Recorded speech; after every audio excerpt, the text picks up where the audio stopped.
Kung saan nga may masarap, yun ang pupuntahan. Sa bayan ng Hagonoy, dito ay may parisan. Ano pa hinihintay nyo mga kuns? Tara!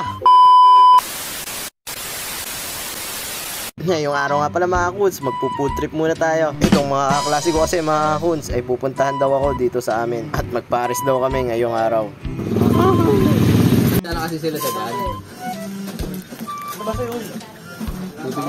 Dito nga pala mga kuns sa aming bayan, merong isang parisan, 7 Evelyn, kanyang pangalan. Itong parisan na to mga kuns ay binabalik-balikan. Kita nyo naman, napakaraming tao at may nakapila pa. Kaya kung di nyo aagahan, tiyak na gagabihin na kayo. Ibang klase kasi yung paris dito mga kuns. Papakilala ko nga rin para sa inyo mga kuns, itong mga kasama natin sa gabing ito. Pero bago yan, o-order muna kami. Tatong teacher isang liempo pa, isang special. Tapos montage muna.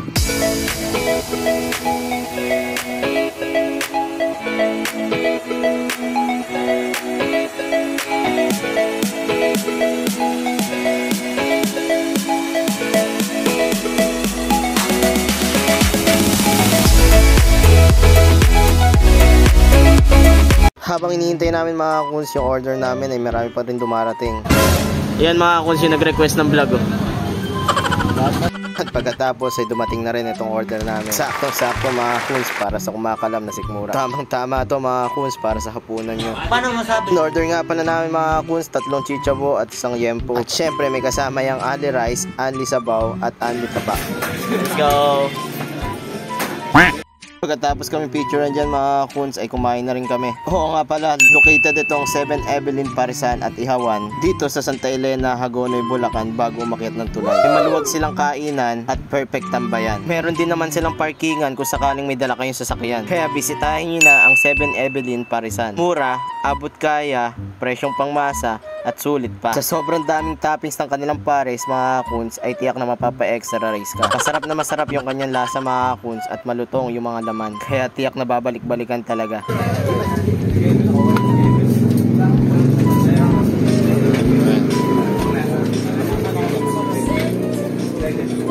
Di ba mga kuns, sabi ko naman sa inyo, wala pang 5 minuto, ubos agad yung isang kanin namin. Kaya tumayo na agad kami para mag-extra rice. Dahil hanggang ngayon, parang wala pa rin nababawas sa ulam namin. Ganyan ka-solid dito sa 7 Evelyn Parisan. Yung tipo na dadayuhin talaga kahit malayo pa yung pinanggalingan. Itong mga kasama namin mga kuns ay nanggaling pa sa Paumbong, Bulacan. Dahil nag-trend nga daw yung parisan na to, kaya kanilang pinuntahan. Yun nga lang mga kuns, atin silang dinamayan. Kaya ano pa hinihintay nyo mga kuns? Isama ang barkada, ang tropa, at ang pamilya. Tikman at subukan itong parisan at Ihawan ni 7 Evelyn. Sobrang sarap talaga. Matapos na kami kumain mga kuns ay tumayo na rin kami kahit mabigat yung tiyan. Medyo marami pa rin naghihintay na hindi pa nakakakain. Pero sa punto na to mga kuns, magpapababa muna kami ng kinain. Tara, lakad. Angkas mo na lang ako.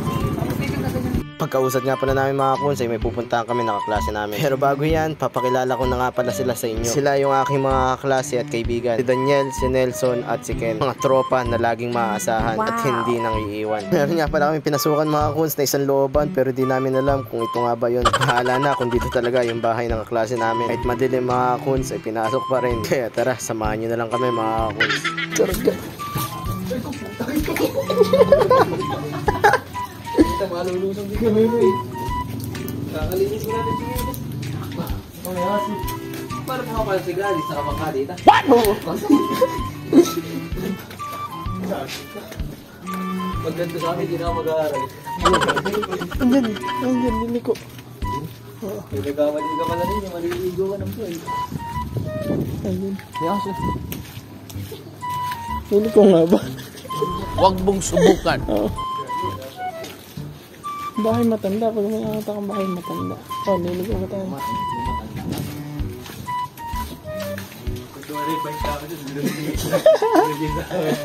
Pwede ko rin na kami sinipin. Dun, dyan. Habang umiiyak. Hindi pala dito dun.